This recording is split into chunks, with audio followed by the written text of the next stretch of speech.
А плюс и Б плюс, обязательно артромарин деген де продукциямыз бар біздің.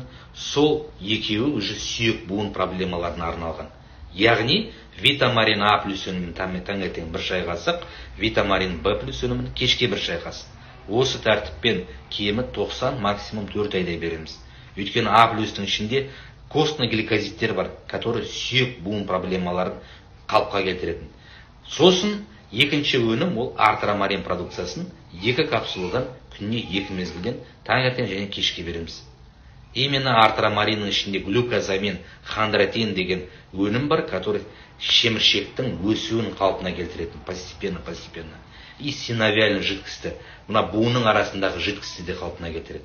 Жай оның барлығы қалпына келген екен, естественно, грыжа, протрузия, артрит, артроз деген диагноздар қалпына келе бастайды.